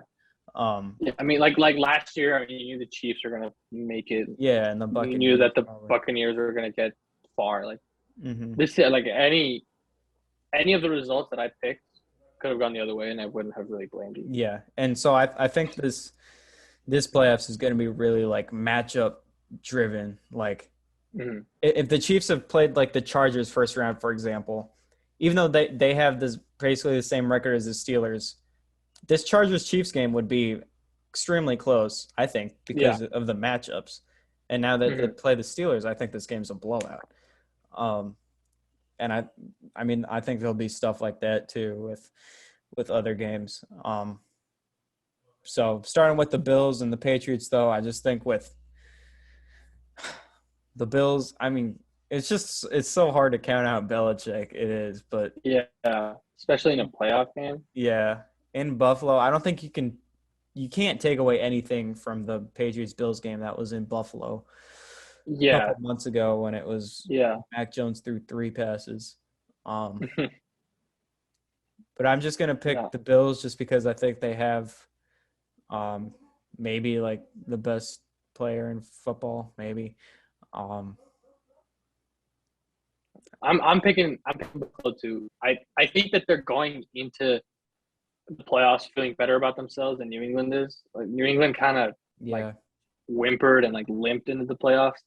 But Buffalo really finished strong ever since that game in Buffalo when they lost to New England. Like they've been pretty strong since then. yeah. Their run game has really picked it up. So I think they win it, Mm-hmm. especially like a rookie quarterback in the postseason. I don't know how Mac Jones is going to fare, but I know that Josh Allen is going to be able to perform Yeah. to the same level. So yeah, Bills and then Raiders Bengals. I'm gonna go with the Bengals just because they've been on a tear recently. Um, Yeah, and same. like I don't know who's gonna. I mean, it's probably gonna be Casey Hayward or like some like bracket coverage, zone coverage against Chase and stuff. But I just feel like Chase can abuse that secondary. Even then, even if you double team him, You got T T Higgins, Tyler Higgins. Boyd, Yeah. you're still going to have to do something about those guys. And then even then, you're so focused on them in the past, and you got Joe Mixon back there who's having a great season, and he's a Yeah. great running back. So there's a Derek lot to Carr's account for. I don't think the Derek Raiders defense Derek has. Carr's first playoff game. Mm-hmm. I mean, the Raiders have been like you can't completely count out the Raiders because you couldn't completely They've count out. somehow, I don't know how they made the playoffs, Yeah. let alone the 5 seed. Like they're the top wild card. Mm-hmm. I don't know how. I don't understand it. It really doesn't make any sense. So if they win it, I wouldn't be surprised because they're just like it just feels like they're a team of destiny Yeah, just because of exactly. how It's just like one of those teams insane that this run has been. yeah, like But one of I those don't know. teams where like a documentary is going to be made about them. Yeah, there's gonna be a 30 for 30 about this, Yeah. 100%. Especially if they win a playoff game, it's Yeah, exactly. gonna be the most insane team ever. And But then I also have the Bengals. okay, yeah. Chiefs Steelers. I'm going to go with the Chiefs. Same. I just don't think the Steelers will be able to score more than 10 points in this game. Because they didn't the last game. And the Chiefs defense has been like not as great. I mean, they've just been like as good as we thought they were. They just ran into really easy opponents. Yeah, But yeah, the Steelers is one of those easy opponents. So yeah. I mean the Steelers defense is still good, but that offense, they're not gonna win this game. It's gonna be like 23-6 or something. Yeah. Like that. Yeah. Like, It feels weird picking like all the home teams. yeah. I just feel like that's how it's gonna end up. Mhm. Should we go with the NFC wild card? Yeah. All right. Niners, Cowboys. I'm gonna go with the Niners, man. Me too. I they just, I don't like the Cowboys team. Yeah. Like I don't think that they're a team that can win a playoff game. Like I really don't. I think that they're good. I think they have the weapons, but the way that they've played in the back half of the schedule, I don't know. I don't like it. I don't Yeah. like it. I The think the Niners are. offense hasn't been great. Dak Uh-huh. hasn't been great. Um, the Niners just beat the Rams in LA. Yeah, they're Even though that flying was high. They're definitely flying high. yeah, that was more of like a Niners like home game in Yeah, LA. yeah. But It was that. It was insane. Niners fans travel crazy. yeah.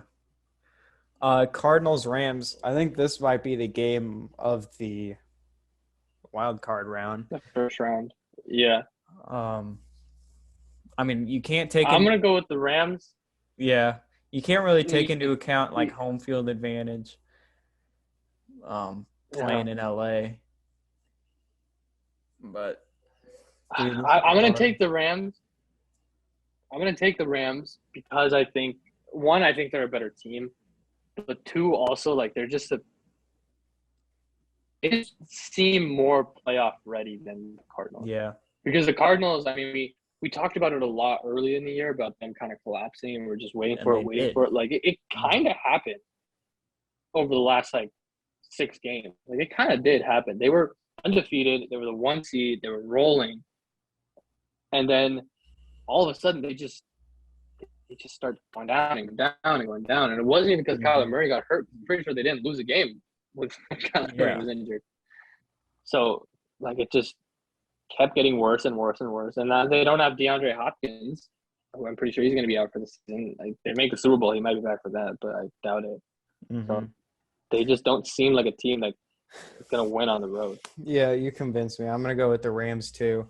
The only thing that just scares you about the Rams is Stafford. Like, can he take care of the hmm football? We don't Yeah. know. In his, they played two play. They've had he played two playoff games with the Lions, right? One or two He played. I think I just saw a stat. He's 0 for 3. for Oh, three. I in those games, I don't remember him playing poorly. Um, obviously the defense was a problem, but the one game where I like remember that they should have won was that uh, the one against the Cowboys, that horrible pass interference, mm, like or the pass interference that was dropped, like they didn't call it. Um, so that was the only game I remember them that should have been able to win, and I remember him playing pretty well. At least that's what it was like 6 7 years ago. That's yeah, what I remember. Um, yeah. I don't. but and this is by far the best roster he's ever had. So Speak. I'm confident in their ability. Yeah, I wanted to talk about this too. Going back to the Raiders Chargers, like speaking about horrible pass interferences, like what was that call Oh in my, the back of the end zone where Derek Carr essentially threw it away and they call a pass yeah. interference on that? Like, Like doesn't the ball have to be catchable? yeah, I know. Isn't It's that like, not one of like the base rules of the hmm call, like of the penalty? and the Like it has to be a receiver, catchable ball. I forget who the receiver was, but he was like looking over the complete other shoulder, going into the like Yeah, he had running no like clue where he inside. had no clue where the ball was. Yeah. Like Yeah, I wish like these refs, man, it's like learn football, please. Um, yeah. because that was They not do. That was really bad. that That pass was was really not really going to be bad. cut. He would have had to run like 25 yards back, like stopped all his momentum and then ran like Yeah, 25 yards. Um, it was an uncatchable ball. yeah. But anyways, Buccaneers, Eagles. The Eagles, like credit to them for making it to this point. But I think they are done after running into the Buccaneers. Um, Yeah, same. The Eagles' strength is their run game, and the Buccaneers' strength is their run defense. yeah, So, exactly. and I think the Buccaneers' run defense is better than the Eagles' run game. So, Mm-hmm. I think they'll have to rely on a young quarterback going up against a good. I won't say great defense, but a good defense at home, like against one of the greatest quarterbacks of all time, but against a very good coach. Like if the Eagles even make this game competitive, that's a win for them. Mm-hmm. but I don't think it will be. Bengals Titans in the divisional round. I'm gonna go with the Titans here. Me too. Because I think Vrabel can drop. He's probably assuming they're probably already preparing for the Bengals. First of all, I think he can Yeah. drop a pretty good game plan to stop that offense, and then I think the Titans offense, hopefully with Derrick Henry back, will be able to, you know. I mean, Yeah. the Bengals The defense Bengals. is good, but I think they can score a The lot. Bengals defense is good, but they're very good because of the scheme that they play. Like they don't have a lot of playmakers. Like they have a very underrated defense and a lot of underrated playmakers. But like Chidobe Awuzie In and this, Eli Apple are their corner. yeah, Their and the one or two secondary is corners, pretty and rough. The front seven is I pretty good, but yeah, like I really think that just AJ Brown and Julio Jones are going to be able to really exploit their secondary. yeah. Like it's not all the attention is going to be on Derrick Henry back. Mm-hmm. So they're going to be able to exploit something about that secondary. Yeah, and I think the Bengals, dude. I've been seeing like Joe Burrow MVP talk. I'm like, No, like people actually like PFF people like actually putting Joe Burrow up there because he's the highest graded PFF quarterback. yeah. Like PFF is so funny, dude. it's so stupid. They had Drew Lock graded higher than Joe Burrow After the 525. Yeah, and it was like, okay, listen, I like Drew Lock. I think he had a good game, but come on, he had 500 yards and 5 touchdowns. Yeah. Are you really gonna put Drew Lock over him? Come on. Joe Burrow is interesting, man. Like I don't really want to get into it right now. Just a lot of stuff goes right for Joe Burrow in his entire career, really. He's good, obviously, but it's just having Jamar Chase, Justin Jefferson in college, and having Jamar Chase, T. Higgins in the NFL, where he just kind of throws 50-50 balls up there like every time. Yeah, the Chiefs game was a lot of 50-50. It was a lot of receivers those making guys. plays rather than kind of Joe Burrow like dotting him up. And he's good. I'll give him credit. He's good at that throw, at that back shoulder throw. He's very good at that. Yeah. I just think he could be a little limited with his arm, really. I mean, it's good enough, but I don't think he's the best quarterback in the NFL, like the MVP. I agree.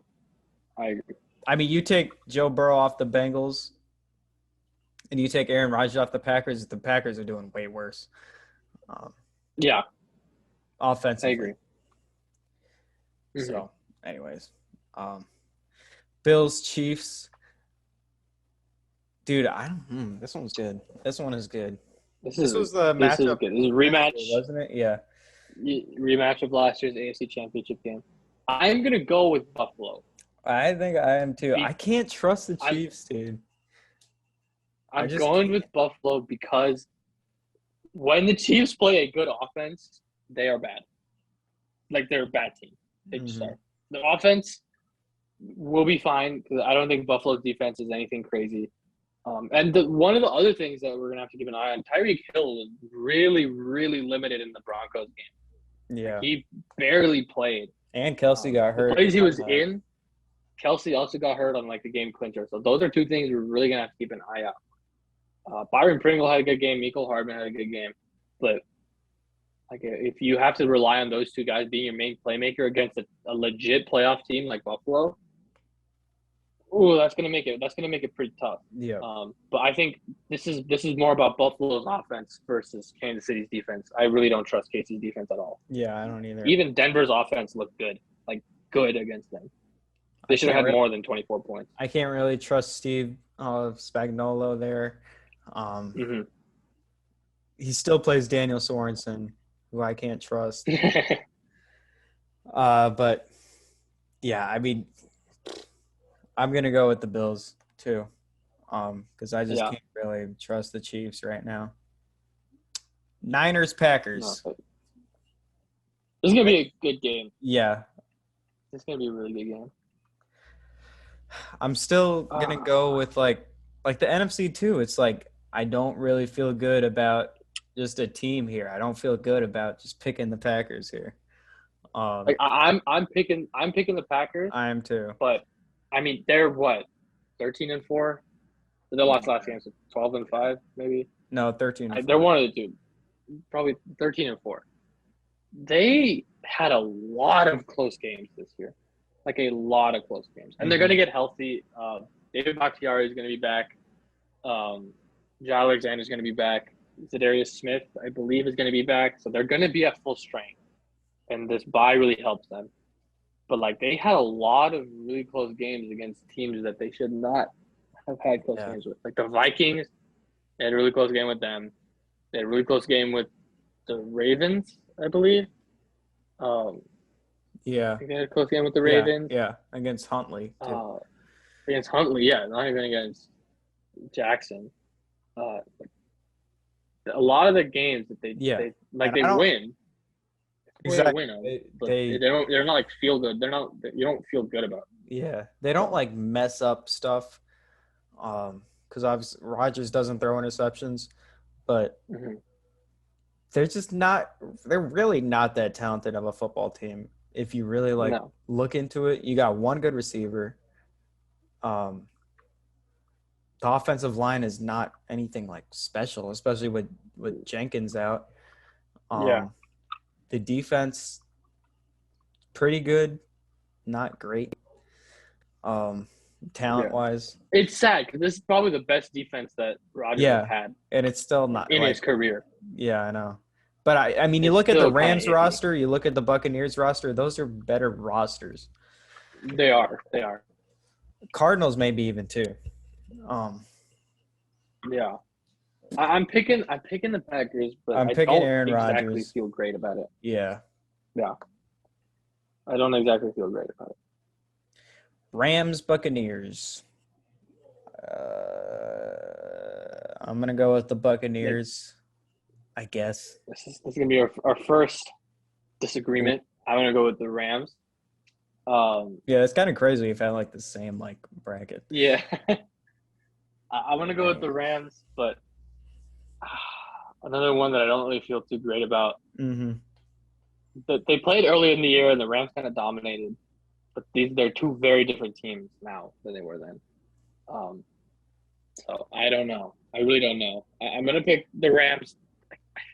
I think because their offense is better than the Bucs defense, but the Bucs offense is also much better than the Rams defense. Yeah. Oh man, this is tough. This is really tough. I just feel like something will just go Tom Brady's favor. Yeah. It always happens. Every single year, dude. And like people are like, he literally gets lucky, man. A lot of the times, it's like he can't be that lucky to win 7 Super Bowl rings. Well, wait, hold on. All right, let me read you, dude. I had the most amazing. Almost every episode, we're just like. Every single episode, we're just like, dude, Tom Brady's not good. I had the most amazing stat that one of my boys found. It was Tom Brady's 16. Okay, so this is 16 worst playoff games. So a regular season. His 16 worst playoff games: 17 touchdowns, 28 interceptions, a 66 passer rating. What do you think his record is? I think I saw you tweet this. He's 11-5, right? He's 11-5, yeah. Like, dude, imagine like Drew Lock putting up this stat line and going 11-5. You already know, like these Broncos reporters would be like, oh, Drew Lock, like, yes, he's here to stay. We won 11-5, bro. He sucks. Like, that was not good. 11-5 in these horrible playoff games, man. It's crazy. Like it's really, really crazy. He's the luckiest athlete to ever play in any single sport. And I agree with that. It's not like, okay, he's a top 5 quarterback of all time. It's not like I'm saying he like sucks, but I'm just saying he gets like these He's A just lot not of as, things fall in his favor. yeah. A lot of things fall in his favor. That's It's like just Patriots fans can't seem to admit that. It's not like I'm saying he's bad. I just think he's just not as like good as what all this media is like saying. He really gets lucky. yeah. So that's exactly like that's a problem with a lot of fans. Is like if I say like, oh, MJ's the GOAT, right? People are gonna be like, oh, so you think LeBron sucks? Like Yeah, LeBron's exactly. trash, right? It's like, You no, I'm can't, not like, saying that. yeah. I just don't think that this guy's as good as the other. It doesn't mean that the other dude is trash. Mm-hmm. It doesn't mean he's blunt. It just means he's not as good. That's not a bad thing. Like Brady, I don't think Brady is as good as Peyton Manning. I don't. I think that Manning had much more success with worse teams. And then when it came down to playoffs, it was coaching and defenses. Brady always had a great defense. Manning did not. And Brady always had a good coach. Manning did not. Mm-hmm. It's a very simple thing It's the same with to Rodgers say and too. understand. It's the exact same with Aaron Rodgers. Like Aaron By the Rodgers way- might be the most talented quarterback in NFL history, and he does not get nearly the amount of respect he deserves, Mhm. and he gets trashed on about it. By the way, people who say like, oh, he went to the Buccaneers and won a Super Bowl with them, like leaving Bill Belichick and stuff. He went to a Buccaneers team that Jameis Winston threw 5,000 yards with and 30 touchdowns. All you needed was one guy to not throw 30 interceptions, and that would have been probably a if he Super Bowl throws team. if he throws 15 interceptions, it probably still would have led the league. Yeah, He throws 15 picks. that's probably an NFC They championship. run away with that division. Yeah. Are you kidding me? Like, it's not like Tom Brady went in this horrible situation. He goes into great weather again, first of all, so he avoids that. Mike He Evans, gets two Chris all-pro Godwin. receivers. Yeah. He brings back Rob Gronkowski. He brings him with him. And He gets Antonio Brown midseason. He gets Leonard Fournette. And the defense Jones. carried their way through the playoffs, bro. Tom Brady The throws defense three was the reason they won the NFC. Tom Brady throws NFC three championship. interceptions in the NFC Championship game. They almost lost to Washington in the wild card. what? People forget that. Taylor Heineke almost beat Tom Brady. He Mhm. outplayed Tom Brady. Yeah. 8 things, by the way. And then you so just hold the Tampa. best offense in history to 9 points, like Yeah, okay. in the Super Bowl. And Tom Brady gets credit for that. Like, all right, man. No. Like, No. but anyways, yeah, I think something will fall into Brady's lap to beat the Rams. So we got Bills, Titans, and then I have Buccaneers, Packers. You have Rams, Packers in the conference championship. Mhm. Bills, Titans. I'm gonna go with the Titans. I think the Titans make the Super agree. Bowl this year. I do too. I think that they're just like they're like built for playoffs. Like that team is just like a playoff team. Mhm. Like they run the ball extremely well. They're coached really well. They don't rely on one aspect of the game. If the run game doesn't work, you have enough weapons to make a pass game competent and work, Yeah. and especially work enough to win. And we've seen it work before in the postseason. I mean, the Titans. Like The thing with the Titans, they're not gonna get blown out or like outplayed. Really. Yeah. Like, they're going to keep the game close. yeah. And the game will probably be close even if they do win. Like, that's just the type of team they are. They're probably not Mhm. going to blow anyone out. Like, it's going to be like a 24-20 type of game, stuff like that. In these playoffs. So I'm gonna go with the I really, I'm going with the Titans too. I really like that team, man. I really think they're Super Bowl caliber. And then in the NFC side, feels weird picking the 1 seeds, but I will. I'm gonna put the Packers in the Super Bowl. Aaron Rodgers beats Tom Brady. Dude, I'm really looking forward to these playoffs, man. Like, Me Now too. that This is gonna be an all timer. I Yeah. think. now that I'm like on my old Tom Brady stuff and Aaron Rodgers stuff, like, please, Aaron Rodgers, please. I'm rooting for him. I'm rooting for him and Mahomes to please, like, shut up all these people who got me banned off of Twitter. That pisses me off. I just want all those fans to suffer. I also want the Patriots. I wanted the Patriots to win. Like, first of all, I wanted the Patriots to win so that, it makes Tom Brady not look as good.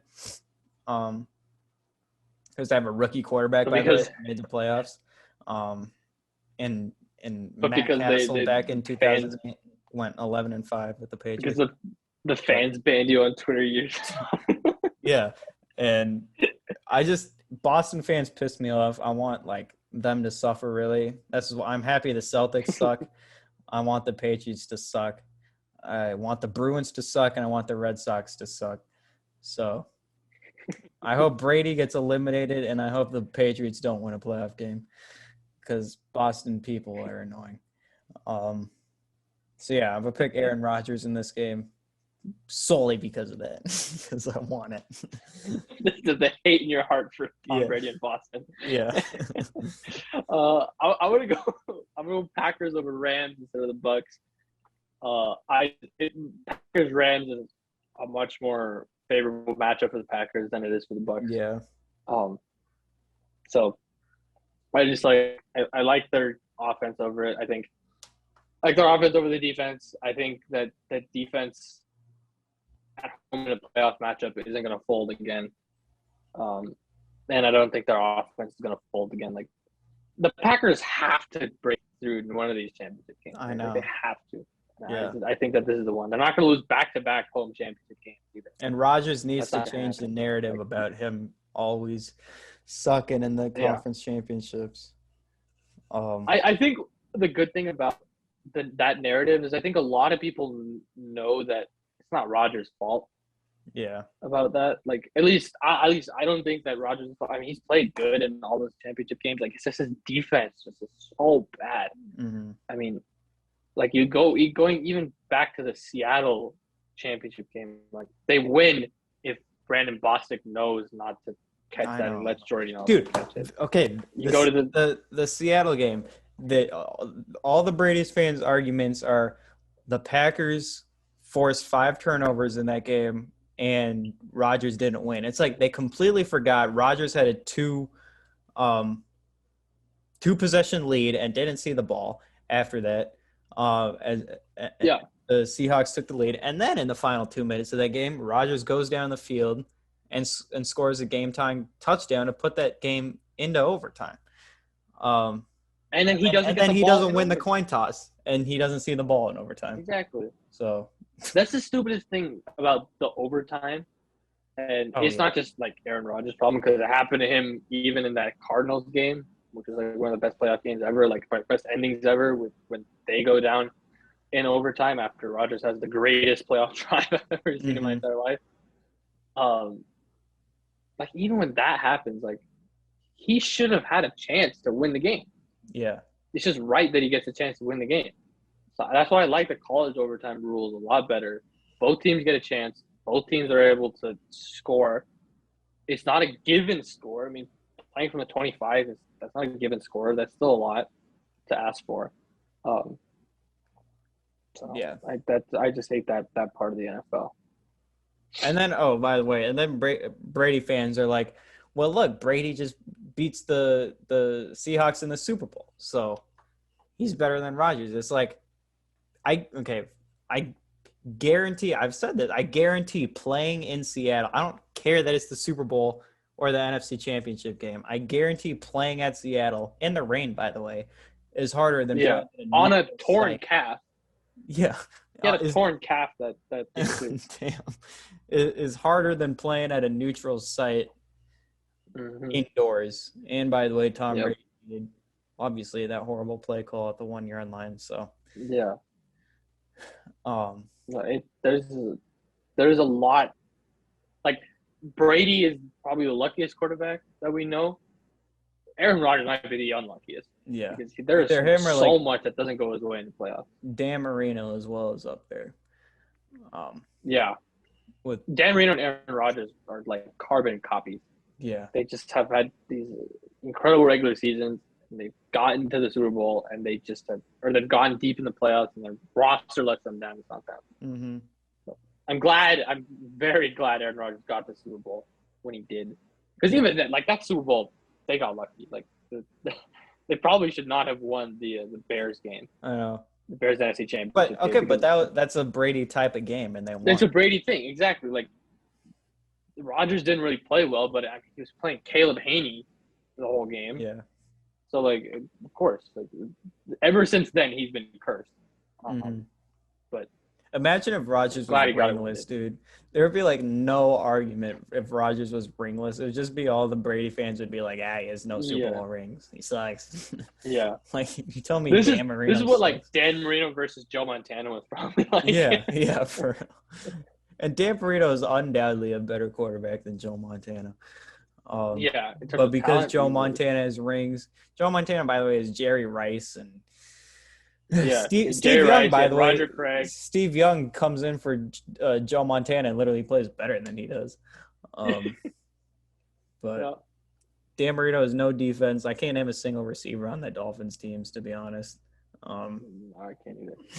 So I can't name a single person on the team besides Dan Marino. I can't either. All right, Packers Titans Super Bowl. Couldn't the Titans really win the Super Bowl? I'm going with the Packers too. I'm going Packers because I think that they're a better team than the Titans, but like I wouldn't be surprised if the Titans win. If the Titans win, it would be very much like the Broncos winning in Super Bowl 50. Like it'd just be kind of really if they won. Yeah, it's like the non-fun option to win. I know. Like everyone wanted the Panthers to win, like a high-flying thing, the Cam Newton, all of their stuff, and like it would have been cool, but like I don't know. But I think fun wins. Mm-hmm. The Packers get it done. I do too. It's gonna be a close game. The GOAT gets it done. Aaron Rodgers gets his second Super Bowl ring, and then comes to the Broncos. He leaves on a high note with the Packers, and then comes to the Broncos. Everyone's saying that. It's like, there's no way, right? There's no way he wins the Super Bowl. He's like, I'm just trying to speak that into existence. I mean, I think it's because Peyton Manning did that and then just retired. So it's like people are thinking like, oh, Aaron Rodgers will do that and then just leave. It makes no sense. I don't know. I mean, he's having like one of the best seasons of his career. And he wins the Super Bowl. He's like, I hate y'all enough to leave. No, I don't think that's happening. Yeah, like, there's no way, right? Like if he does that, hell yeah, cool. I mean, I take it. We're the only team that has the assets to actually trade for him to make it worth it. Like the Steelers, maybe, but they're not gonna have a good enough pick.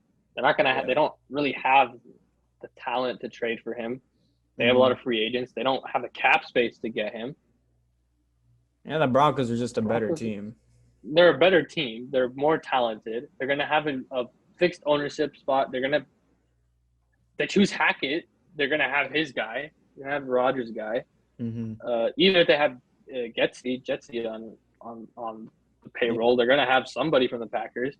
They're going to have some type of connection. So it makes sense, true. But it just doesn't make any sense to why he want to leave. Yeah. Especially if the relationship, because I mean, there's been some reports that the relationship has started to heal a little bit between him and Gutekunst. But here's the thing. We didn't hear about any of this Rodgers leaving stuff when he was playing last year. All this stuff always comes out in the off season. Exactly. For anyone, really, for any sport, really. I mean, maybe basketball. Basketball has a lot of drama queens, so like, I don't know about basketball, but yeah, James Harden. I'm gonna try to get James Harden signature on that when he comes to Phoenix, because my roommate does a bunch of that. Yeah. I don't know. But this is gonna be a fun playoff run. This is gonna be very, very fun playoff run. Yeah. Like I am excited. We have like the same bracket except for the Rams Bucks or the Yeah, Rams Bucks. We just have it different. But like I don't know, I feel it'd just be odd to choose anything else. Like I know. Maybe Cowboys Niners is the only thing that I could really see going different in the first round. Bills. The Chiefs Bills could go different for sure. But like I don't exactly see that. Like if it happens, I wouldn't be surprised. Like that's my thing for most of these because of how evenly matched a lot of the teams are. Like if the Patriots beat the Bills, not surprised at all. The Raiders beat the Bengals, I'm not surprised. Yeah. And if the Bengals beat the Titans in the second round, like I wouldn't be surprised. But I just don't see it happening just because of matchup wise. Like, it doesn't make any sense for me to pick that as my first option. Yeah. And I don't really feel good about the Packers winning it all, but yeah, but you don't really feel good about any team if you pick Yeah. any team. I don't know. Yeah. I wouldn't feel good if I picked the Bucks to win it all. If I picked the Chiefs to win it all, like, Yeah. it's very, very shaky. It's a lot of Maybe like the loose Titans ground could around be like it. the safest pick. I don't know. That's what I'm thinking. Just because they're the most steady, like you said, they're the most Yeah. consistent. Yeah. So it could happen. But ooh, it's gonna be fun, dude. I'm so excited for I'm playoffs. so That's a good thing about the Broncos missing. There's no stress involved. yeah, exactly. You You're could just able to just kind of have fun, just hang out with Mhm. friends, pig out on food, and Yeah. watch. It's a fun part about it. Yeah. All right. I think that'll wrap up another long episode. Probably. I don't know how long this one was. Yeah, but this one, like, it's gonna be close to 2 hours. I'm pretty yeah. sure. This one had to be that long though. There was a lot that we had to talk about. Yeah. Yeah. There was a lot. But thank you guys for tuning in and watching. Mm-hmm. Peace. I didn't know what else to say there. I don't know.